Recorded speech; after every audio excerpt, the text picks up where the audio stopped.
Well, I'd like to welcome on the Zoom today, Dr. Kevin Baxter. I got to know Kevin when I was superintendent out in the Archdiocese of Omaha. He was at it for a few years longer than I was, and I had attended a conference at the National Catholic Education Association. I think it was in Columbus, Ohio, maybe that year, and was thoroughly impressed with what I heard Dr. Baxter sharing in terms of his vision out in the Archdiocese of Los Angeles and just some of the innovative work that he's been doing. And I know Kevin will talk a little bit more about his background here in a moment, but currently he works out at the University of Notre Dame, heads up their Mary and Remick leadership program, overseeing all their aspiring school leaders. In the course of his career, you can see there in the second bullet, a varied background. Most recently, before coming to Notre Dame, he served at the National Catholic Education Association, and before that had served as the superintendent of the elementary schools out in LA in the Archdiocese, and then in 2015 was the leader of the entire system, pre-K through 12. LA's Catholic schools network is the largest in the country. As you can see there, 265 schools, 77,500 students. And again, some of educational background for Kevin as well. I do want to pop up one slide.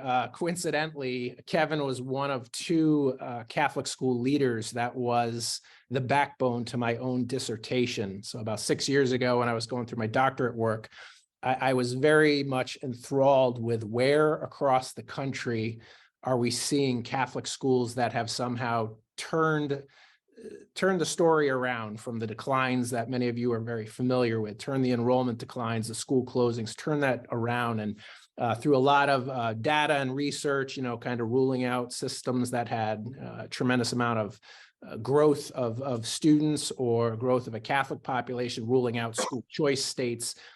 Two particular dioceses were standing out that, you couldn't reconcile the improvements simply because of demographic shifts. And Kevin Baxter, again, leading the LA diocese, you can kind of take a look here. You can see this precipitous drop from the student count when he was superintendent of the pre-K through 8 side of the house. You can see that arrow there of when he showed up. And not only did Kevin stop the bleeding, but just did some fantastic, incredible, innovative work with the many schools out in LA, and not only stopped the bleeding, but started to turn that tide. And then when he became superintendent of the entire K-12 system, again, just some incredible work. If you really want to know the ins and outs of what that work was, you'll have to read my 100-page dissertation, unless Kevin can sum it up here. But I have utmost respect for him. I think he is one of the preeminent, innovative Catholic school leaders in this country, and I'm excited to have him with us here today. And so Kevin's going to talk just real quickly about succession planning. And again, some of you that have been to a couple of my talks on this already have seen some of these slides, but that statement right there kind of tees up the importance for our boards to be on top of this. And just 2 other data pieces that come from the National Association of Independent Schools, which again should just raise a sense of urgency for you as board directors and even school heads to make sure that succession planning is forefront in our minds. And so with that, again, I'm going to ask you to use any questions in the chat feature, but I am going to turn my share off and let Kevin take over. And Kevin, welcome. Appreciate you being with us today. Great. Well, Patrick, thanks so much. That was a lovely introduction, and I appreciate it very much. And excited to be with all of you today to talk about succession planning for your schools. Patrick talked a little bit about my background, but I'll just I'll share a little bit just in terms of kind of our intentionality and our discipline in terms of my approach and kind of how I think about not just Catholic schools, but leadership. And so talk a little bit about leadership as kind of a foundation for a lot of the conversation that we're going to have this afternoon. Patrick shared a little bit about my background. I've also been in higher ed for over 20 years now. I was part-time at the School of Education at Loyola Marymount University, and I taught master's level courses and doctoral courses there while I was a principal and a superintendent in Los Angeles. Through my career, and really what I guess I would just kind of highlight is this equation that I think is really, it's very simplistic, obviously, but communicates kind of what I've tried to do in my day-to-day work, and it's kind of regardless of whether I was a principal or a superintendent or here at the University of Notre Dame right now, but this equation that growth is a function of vision and leadership and innovation. And so thinking about this in terms of how we think about vision, how we think about things innovatively, how we ensure kind of a continuous improvement culture within the school, and then obviously strong leadership, which we'll be talking about a little bit more in this presentation. There's some core things about leadership that I think are really important and just helps to frame out how I come to think about some of these questions. One is good leaders develop and form a core within networks or within Catholic schools that obviously can be driven by mission, driven by our faith. But that core is really, really important for leaders because, as I said, leadership's a type of thing that you can't learn just from reading books or taking courses or getting degrees. It's really something that you learn through doing. And one of the things you learn fairly early on is that making decisions angers people, right? No matter what decision's made, there are usually people on the other side of that decision who aren't going to be happy with it. And so what's really important for leaders to form early on is a core that they're going to refer to in terms of where they make decisions. Now, that can be student-centered. It can be based on our faith. It can be based on mission. But when you're consistent with your decision-making, what you engender is respect. And respect then can translate into love and appreciation over time. But good leaders really need to aspire for respect and not just being liked. If you try to please everybody, as we know that old adage, you please no one. So the other thing is a constant process of reflection. And I see this a lot in my work with young leaders today. Those who are not willing to reflect on past performance, not willing to reflect on good decisions and bad decisions, tend to stay stagnant. And so that process of reflecting daily is very, very important and something to nurture and to encourage. And then, of course, in education, relationships are so important, really any leadership enterprise, but especially when we're dealing with young people, with students, with families, with parents, faculty, staff, just school communities. When you're thinking about leadership, it has to really center on that idea of building relationships, those interpersonal skills, which are so important.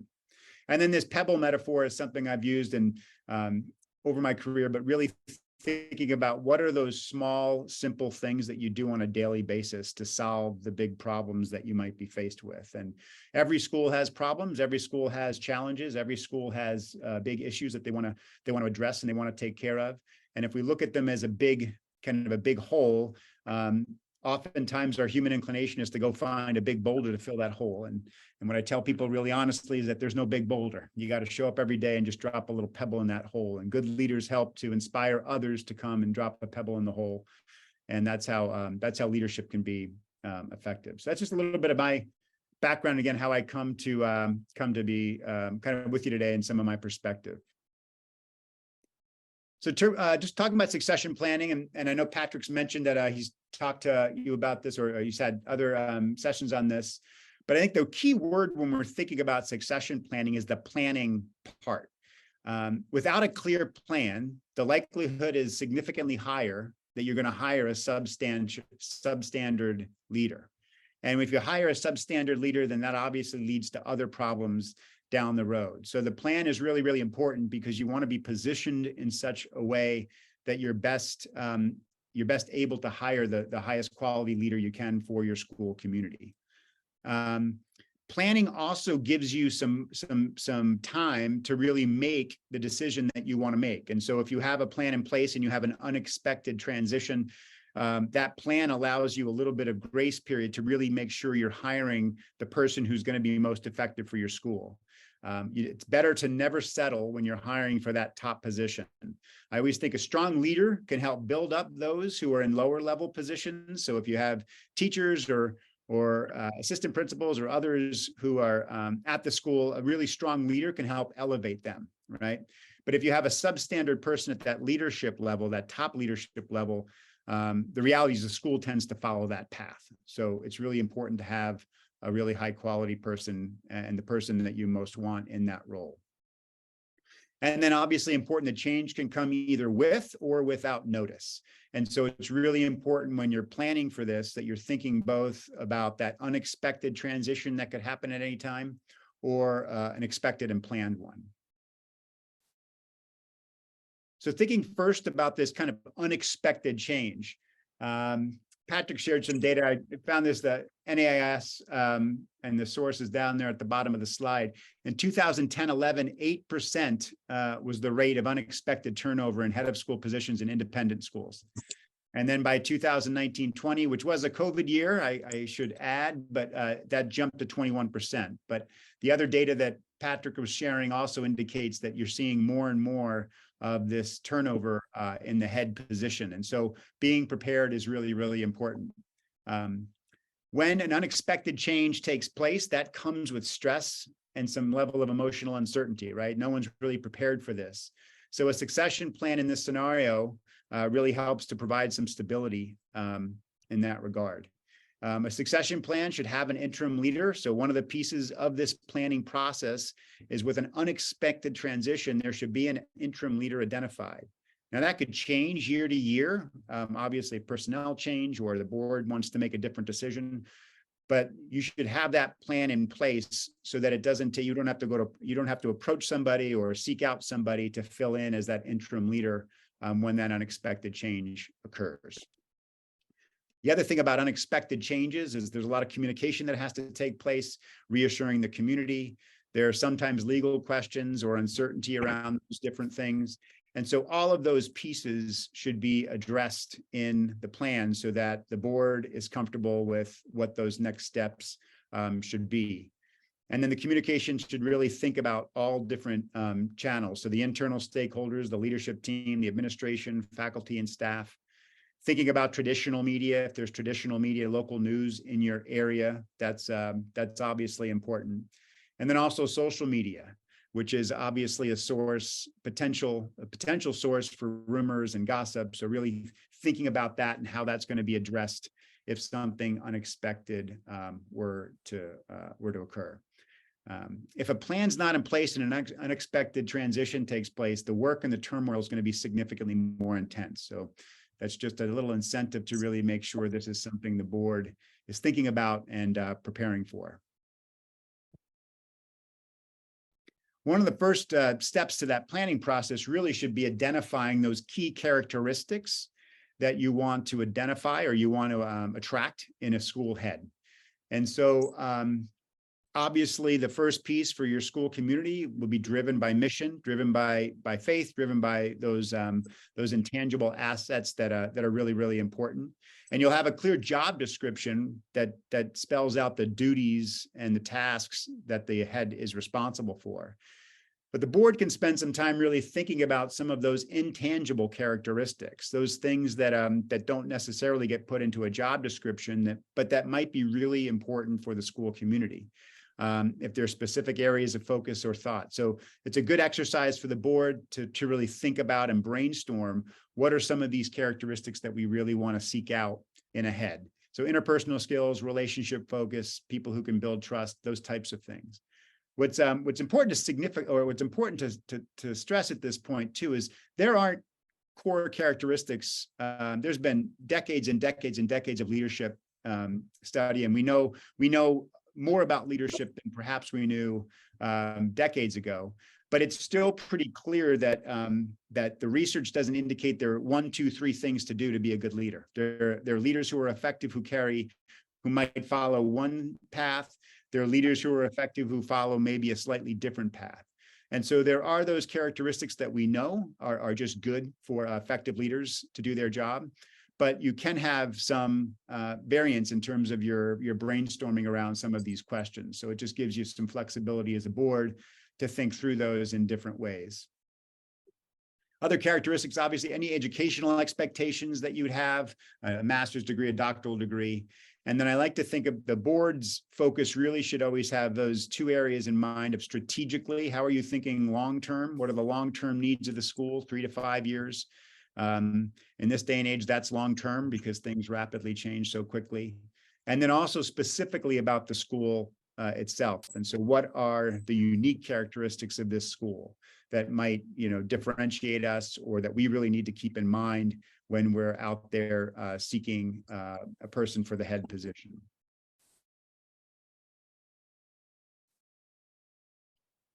So identify some key traits for an effective leader. And this exercise because it communicates a little bit the complexity of the job. We might agree that a leader should be confident. A leader should be ideological. That might have a negative connotation, but we want someone who believes strongly in what they believe in. We can think about that from a faith perspective or a mission perspective. We want them to be visionary. We want them to be patient, and we want them to be transformational. And then we want them to be research-based. And we think about those characteristics, and then we look at their counter examples, of course. We also want them to be humble and exhibit humility at times. We want them to be practical in how they approach problems. We want them to be process-oriented in how they think about things. They want them to be persistent and to kind of push forward with effective change. To be transactional means to actually get work done. So transactional sometimes is seen as the negative, but there are aspects of being a leader that need to be transactional. And then we also want them to be really reality driven. And so clearly doing this exercise and doing this kind of these paradoxes, it helps to communicate why leadership is so complex, because at different times we'd want leaders to be different things. We want them to be confident in certain circumstances when we need them to exhibit that confidence, but we also want them to exhibit humility and seek collaboration and seek support in other situations. And so with that, I'll just pose a question maybe, and are there any other paradoxes that you can think of in terms of characteristics or traits for an effective leader or for effective head of school?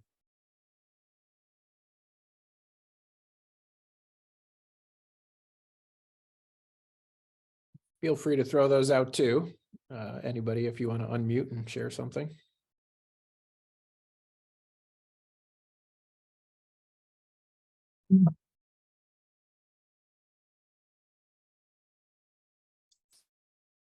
Ability to take a body blow. There's a good one. Transparent and communicative. Very good.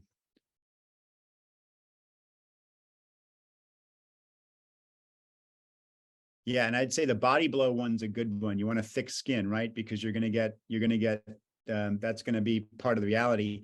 You also want to be sensitive enough to hear from people and hear their pain, right? Empathy, right? So those are the paradoxes. Thick skin and empathy. That's a good one. Sense of humor, absolutely. Inspirational. So this is the kind of exercise you could do as the board too, and just kind of throw these things and really start to think about what does this look like in a school head. And obviously this is a succession planning process, but then this translates into a hiring process or a search process too, right? When you start to think about candidates you're going to recruit and what you're going to look for in an interview and those types of circumstances. So that's great. Thanks for sharing those.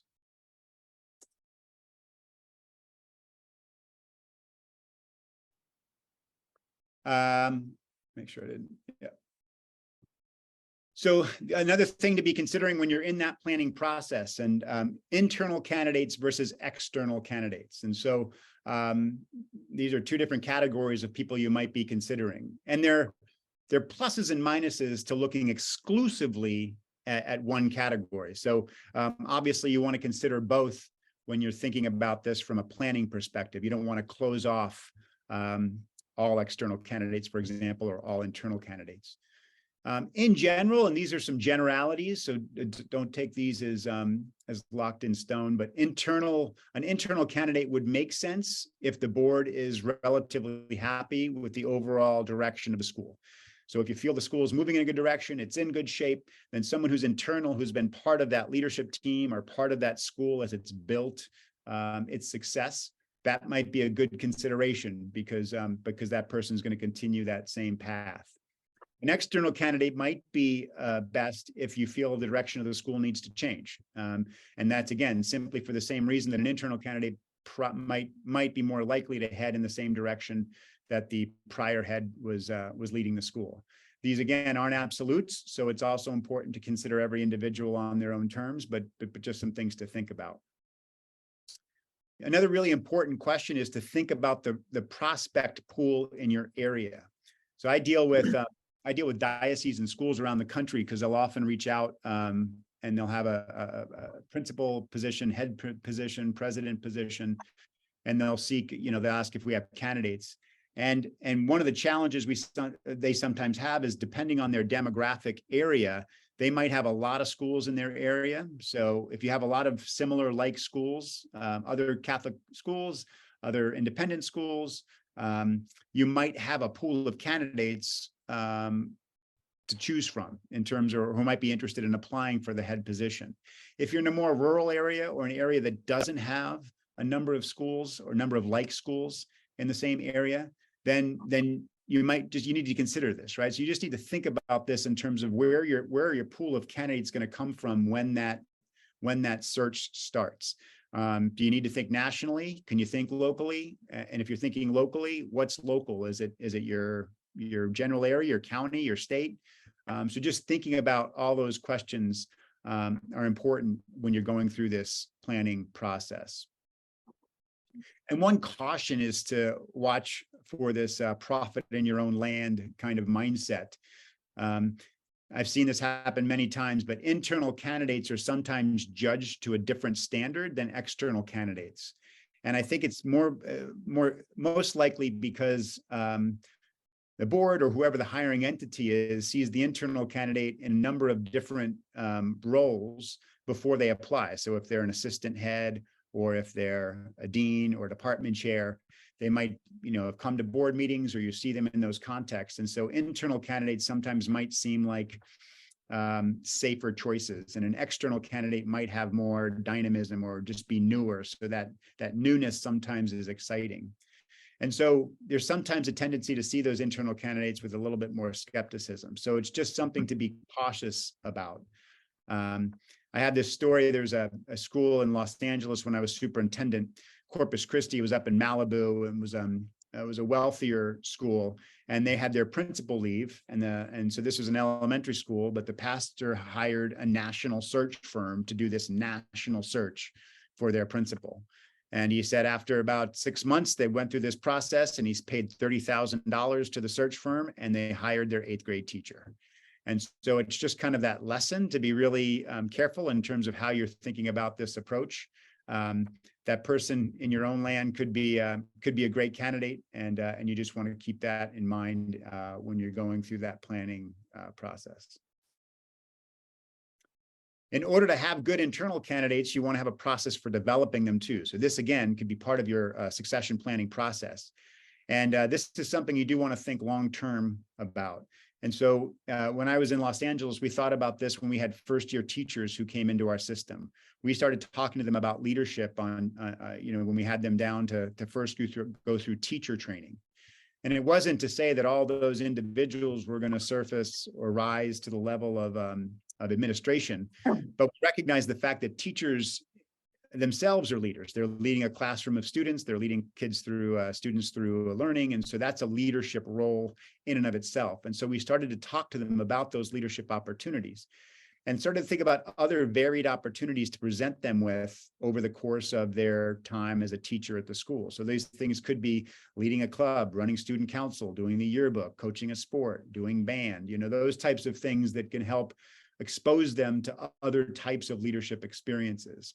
And so we called that leadership at the turn. Also for internal candidates, really thinking about mentorship and what does that look like from a structured perspective. That could be an external support system, so contracting out to something external as far as leadership coaching or support coaching or mentorship support, but also thinking in terms of evaluation. Evaluation should be thought about in terms of, don't just have that be a checkbox. Make sure there's some structured feedback, constructive feedback for those potential heads of school so they can grow, they can learn, they can process all of that.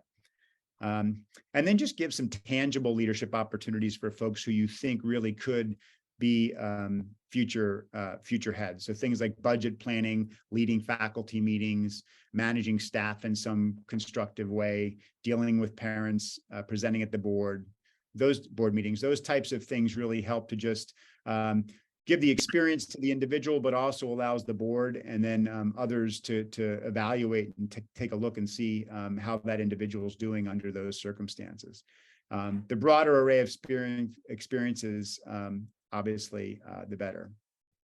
And then also just really, what are the educational expectations of the head? When you have an internal candidate, it might be, again, an assistant head or in some role, if there's an expectation that they have a degree, a master's degree or a doctorate, just make sure they know those expectations as early as possible so that they can obviously move through that and get that off there, get that taken care of before an opening takes place and they don't have the degree or they don't have the qualifications that the board is expecting. So just some potential challenges in going through a process of succession planning at the board level. There could be always some pushback, might be too strong a word, but hesitancy from the head of school, because this obviously feels a little bit like whistling past the graveyard, right? They're in their role, they're happy in their role, they feel secure in their role, and then the board's talking about succession planning.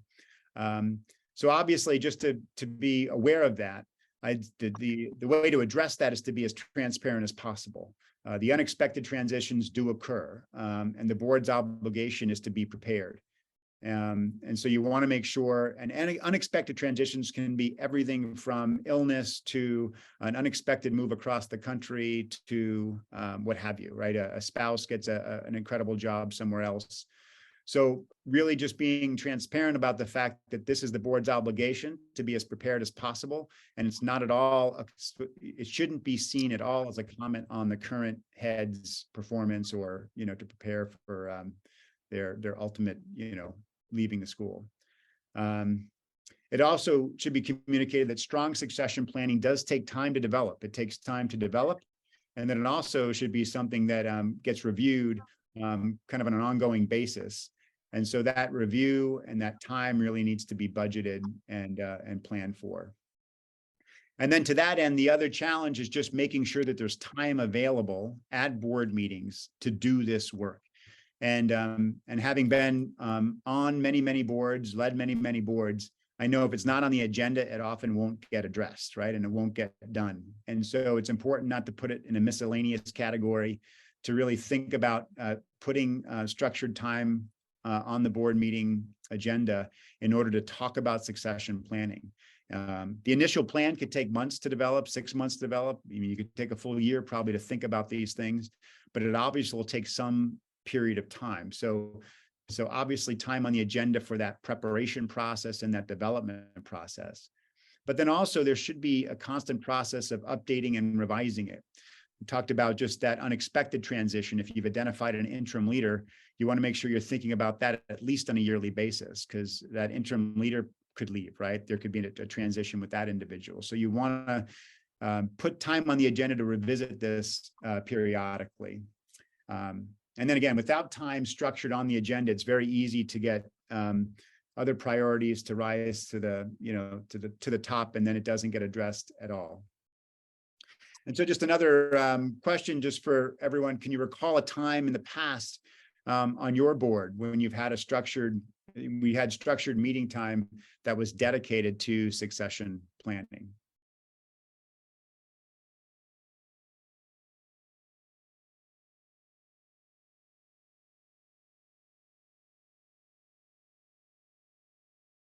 Hi, Kevin. This is John Westman. Can you hear me? I can. How you doing? Good. How are you? Great stuff. I'm thinking back to when I was head of a board at a school here in Maryland years ago.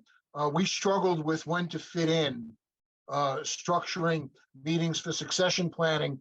And what we decided to do was make it a meeting for the executive board, part of the board, so that we at least got it in. And at least we had a couple of those. It did not involve the whole board, but it did involve the board offices at least twice a year. We visited it. And I thought it worked out fairly well for a school that had about 13 or 14 board members. Mm-hmm. That's great. That's great. Thanks very much.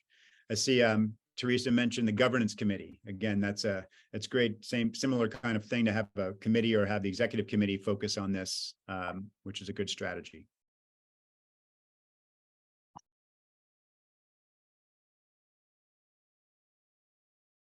I think I just have another slide or two. The other just consideration is if you are bringing on new board members. So if you're developing your own board, to keep succession planning in mind. And we think about boards sometimes in terms of needs of the school. And so you want finance folks, maybe you want some folks in the legal profession, you want maybe people who are focused on technology. And you might even have those expectations laid out in your bylaws. But just to keep in mind that you might want some skill sets around this idea of succession planning. And when we're thinking about succession planning in that broader context, that also could include search, recruitment, search, hire, all those types of things. So obviously reflecting the needs of the school community, anyone who might have experience in nonprofit management, if they have leadership and hiring, if they've done hiring themselves or done recruitment themselves, anyone who has coaching or mentoring experience. So again, it's not to say that you have to have multiple folks who have these characteristics on your board, but just a good thing to consider when it's time to bring on new members of the board. And the other thing that would be interesting, and timing wise, it's interesting when this could happen, but if you have a pre-school year meeting, an all-day meeting, or if you ever do all-day meetings, those types of things, doing a little war game scenario, and this could be part of your process, but just plan and say, we have an unexpected transition. What happens? Like, what are the questions? And you could have someone help to lead this. There are different entities that could come in and kind of lead a scenario. But sometimes walking through that and as realistic kind of a scenario as possible gets you really thinking about, oh, what about this question? What about this? What's going to happen here? Who's going to comment about this? And how do we have to think about it? So kind of the who, what, when, and how regarding communication and next steps, media, social media, all of those pieces. But going through an exercise like that can be a helpful tool to really develop some of these structures around planning for the head transition. And with that, I'll just open it up to questions and any feedback. Welcome it.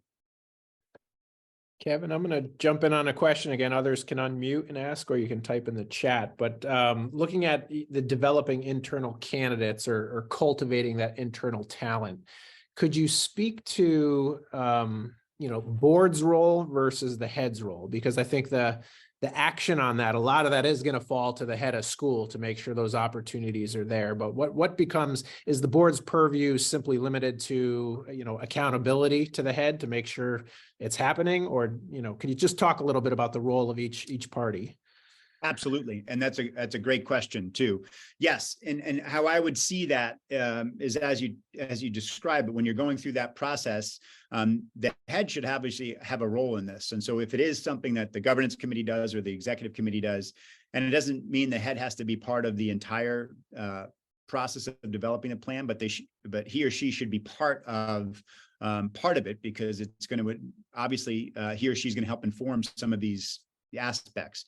That's an aspect that the head should definitely inform, because the board can say, these are some things that when you're identifying an interim leader, for example, that's something that the head might have an opinion on, and something that you want to listen to, because it's probably someone on their leadership team.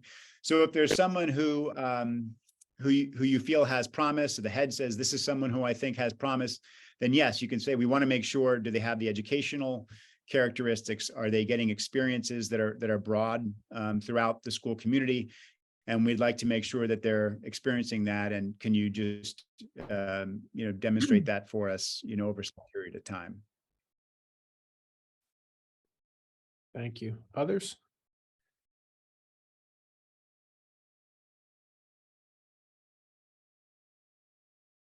We've got. I'd make a comment. Go ahead, Teresa. This is Teresa from St. X, and after going through a situation where we lost our president very unexpectedly with no contingency succession planning, I can't stress the importance of this enough. I mean, we don't have a plan right now, but that's going to be our focus next year. After going through it hands-on, you need to have a plan, because we had somebody in place for 20 plus years and they were here one day, gone the next, basically. I would not have appreciated the importance of this, but I've been through it. So I just pass that on and encourage everybody to have a succession plan. Thanks, Teresa. I see Mason's question too. And what I would say to that, and Mason, if you didn't see the chat, he's talking about board chairs who want to step in on an interim basis. One of the reasons why I think you want to plan is that might not be the best option, right? That's not the best scenario. I mean, if the board chair has educational leadership experience, there can be obviously some exceptions to this. But in general, I would say that's probably not the best option for the school. But the one question the board would want to think about too is the interim person going to be allowed to apply for the full head position? And this is a valid question to think through. There's some folks who think, oh, if you're going to serve in the interim role, then you shouldn't be able to apply for the full head role because you get some advantage in terms of sitting in the role and sitting in the seat and having that experience. So there's some entities that'll say, if you're going to be the interim, then you can't apply for the full position.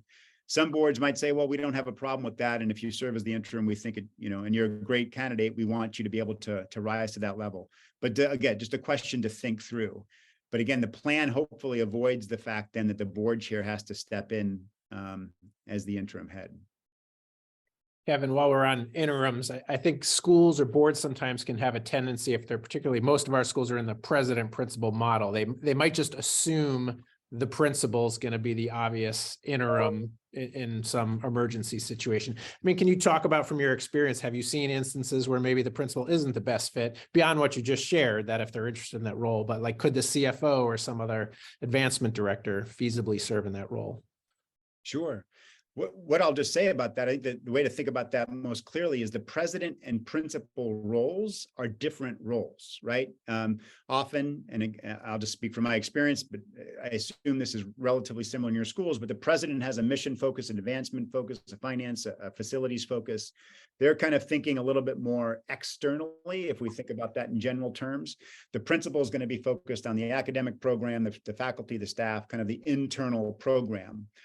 Those are different skill sets. Now, doesn't mean a principal can't be a president, doesn't mean they can't, be in those different positions.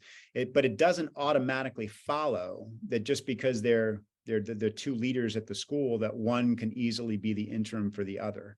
And your point about a CFO, obviously, if it's you're thinking about something that's external, that's finance driven, that's development driven, it might be another individual who could be that person. But again, that process is just really important to get clear, so you don't default to something that just seems like it makes the most sense because we're in this unexpected time of transition. I wanted to share something with everyone. We're a small school, and it's not just your employees, if you will. It's also your outside services. We had recently an accountant service doing our accounting work. They were doing it for like 7-8 years. And just like what Teresa was saying, it was here today, gone tomorrow, and we were in a lurch. And it took us 2-3 months to find someone on an interim basis. So that's where we are right now. So we need a succession planning. That's an example where we need a succession planning for an outside service. I just wanted to share that. Mm-hmm, mm-hmm.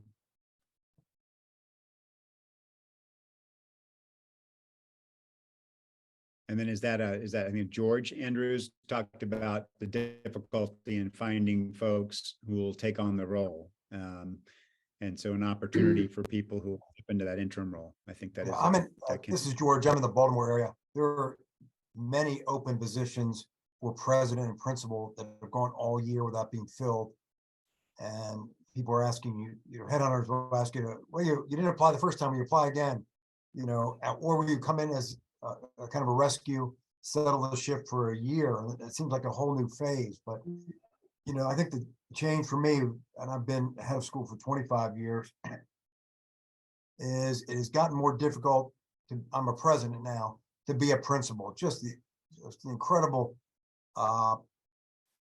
attacks by parents or different groups about books or literature, or my son got cut from baseball. I've just seen that rise tremendously. in the last really 3 years since COVID started. I don't know if anyone else has seen it. We are currently looking for a principal. We have applicants, but I don't know where it's going to end up, to be honest with you. So, and we started advertising in April because it was a sudden opening. So.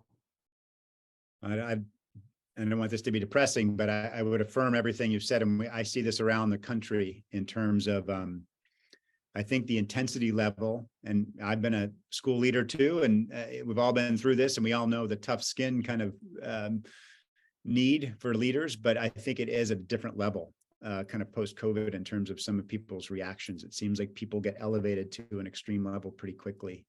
And the other thing we are seeing, but it is interesting,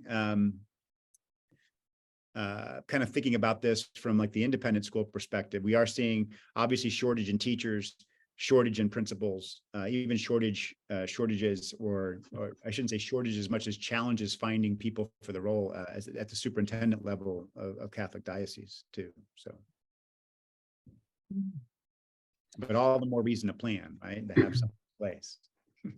Absolutely. Hi, this is Bill Riley from Good Counsel. I'm the incoming chair, and I was the chair of our search committee because we just went through this. And it was brutal. I used to be 6'11", now I'm 6'2". I got tire marks all over me, but it was tough, and we did not have a succession plan in place, and it just proved the point of how important it is. Because, our board was all over in what we should be looking for and et cetera, and all of that we should have ferreted out long before we commenced the search, et cetera. But I will say it got done, and we're very, very pleased with where we landed. But I think it was Teresa who started this off with comments about how important it is, and I can't give you any more practical experience than the last 6 months of my life. So it's incredible. And even though our new president starts July 1st, we have a board meeting tomorrow. We're going to start succession planning for whenever that next time has to be. Bill, this is George Andrews again from Baltimore. I had worked with your old head, retiring head, and I know your new head because I had worked with him.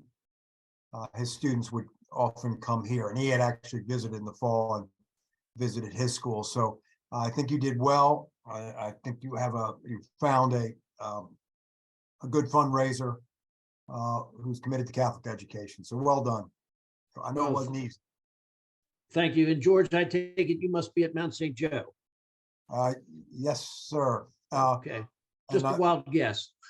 And I'm not, I'm not stealing anybody from Good Counsel for my principal's position. At least I haven't gotten any applicants. You got some good people. Well, thank you for your comments. Appreciate it. Other questions or comments for Kevin?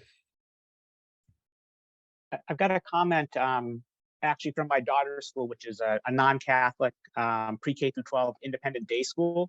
During her time there, our family's seen not only the head of the entire school, but the head of each of the 3 divisions, the lower, middle, and upper school, have transitions. And in each of the cases, the board at that school decided to have 1-year interim appointments. Some of those were of an emergency basis. One of the division heads, I think the interpretation would be that person was relieved of her duties. So someone stepped in very quickly to complete that school year and then served on an interim basis for the duration of the entire next school year before ultimately earning the I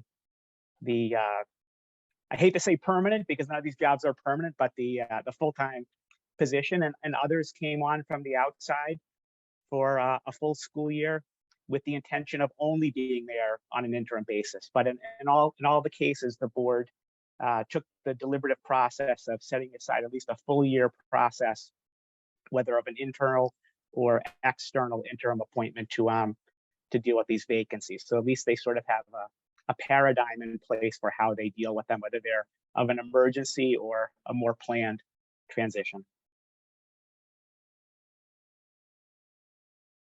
And sadly, that reality is, as we've been talking about, becoming far more frequent and common across education today.